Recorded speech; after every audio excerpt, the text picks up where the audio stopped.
The Carolina Reaper is the world's hottest pepper, clocking in at an astonishing 1.5 million Scoville heat units, which is a rating used to determine how spicy a food item is. While a regular jalapeno clocks in at a mere 100,000 to 350,000 SHUs, the pepper is purely man-made, as nature is incapable or evil enough to produce a pepper so fiery hot, and is the brainchild of a former pot grower who began to use his knowledge of botany to crossbreed peppers. Competitions around the world challenge people to try to eat 3 of these miniature peppers with an atomic punch to see who can down the fastest and keep them down. But what is it like to actually eat one of these red-hot monsters? To find out, we tasked one of our writers with sitting down and eating one Carolina Reaper and recording his observations. T-minus 1 minute. Sitting in front of me are 2 Carolina Reapers, the world's hottest peppers. Allegedly, each one of these tiny peppers has a Scoville heat rating of 1.5 million, but the website these came from claims that some peppers can get as hot as 2 million. That's fantastic, and that's sarcasm.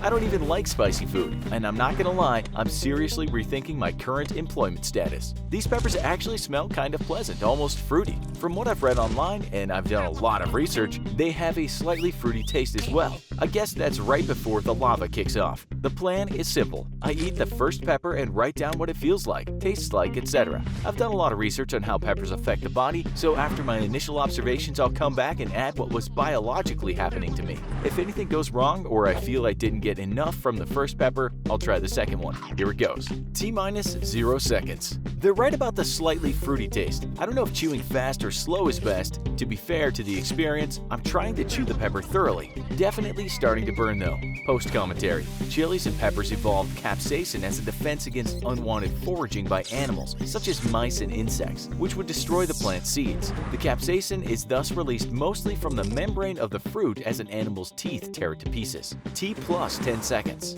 Yep, it burns. It burns really bad. Post commentary. The capsaicin binds to the TRPV1 receptors inside your mouth, which are designed to detect heat and are activated by temperatures over 110 degrees Fahrenheit. The latched-on capsaicin, however, causes the receptors to be confused, triggering their pain warnings with temperatures as low as 93 degrees Fahrenheit, which is below the average human body temperature. That means your own body heat triggers the burning response, which is what makes spicy food so unbearable. You literally can't get away from the burn. T plus 20 seconds. I tried to speak and I couldn't. Swallowed the mashed up pepper and my throat is on fire. Stomach starting to burn too.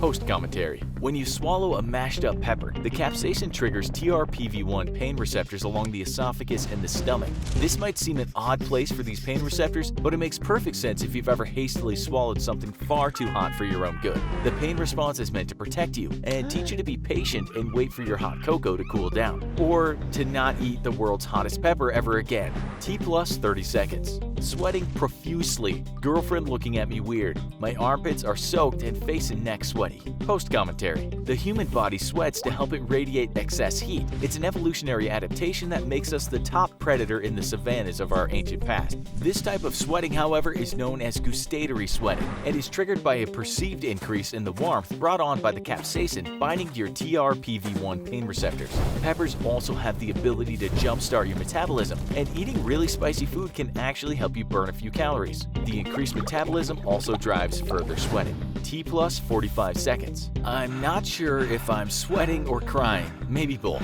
Girlfriend looks concerned. I'm drinking soda. I heard it helps with the burning, which is intense and everywhere. Seriously, I think I might be on fire inside.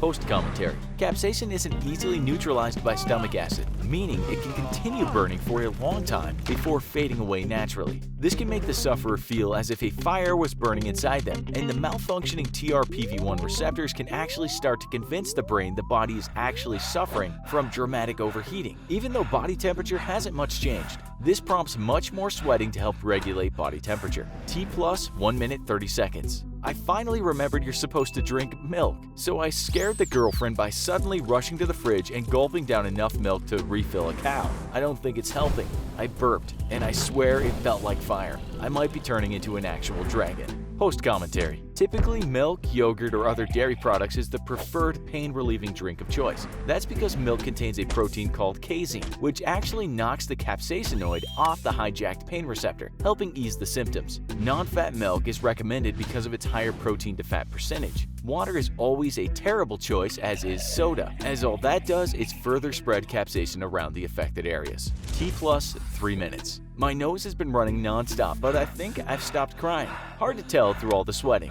Girlfriend asked me if she should call poison control or hospital. I told her to call a morgue instead. She didn't think that was funny. The pain is incredible and all over my mouth, throat, and stomach. I can't even begin to imagine what it'll be like coming out the other end. Except I probably can, because it's going to be exactly like coming in this end. Post commentary. At this point, the pain is at its peak, and you might start to feel lightheaded from an endorphin rush as the body tries to do its best to block the pain. Certain sexual fetishes that rely on intense physical pain capitalize on this specific response to extreme pain, which is followed by an almost narcotic high-like release of endorphins into the blood. In this case, however, no such release followed, just more pain. T plus 10 minutes. I've been laying on the floor for 5 minutes now. My mouth feels like that time I bit into a freshly microwaved Hot Pocket as a kid and couldn't taste anything for a week afterwards. I might not be able to taste anything ever again in my life after this. I've dry heaved a few times, which was a terrible idea, as some of the mashed up pepper made its way back into the bottom of my throat and almost made me puke for real. Girlfriend won't talk to me. She's on the couch and angrily muttering the word stupid under her breath every few seconds.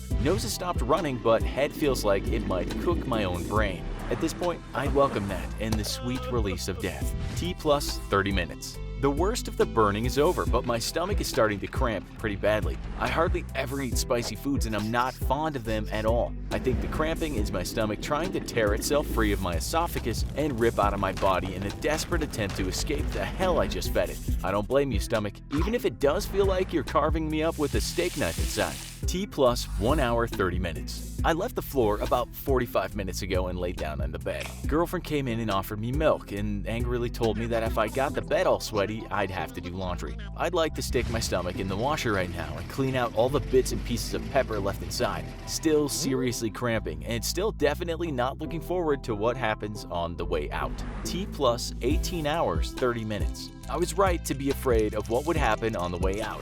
If the pepper coming in was Mount St. Helens erupting, then it was Mount Vesuvius exploding on the way out. How do people enjoy this? Girlfriend still hardly talking to me, told me my job was stupid before leaving for work. Left a gallon of fresh milk in the fridge though. I went back into the dining room and realized that the second pepper is still there sitting on a plate. I can't believe I thought I would seriously need 2 of these. Looking at it now, it's only barely 2 inches long. How could something so tiny hold so much evil inside it? This isn't a pepper, it's the fruit equivalent of Hitler. This is the Hitler and Stalin of peppers. This tiny, weird-looking pepper isn't even a fruit at all. It's the shriveled-up testicle of the Dark Lord Lucifer, full of all the fire and fury of hell itself.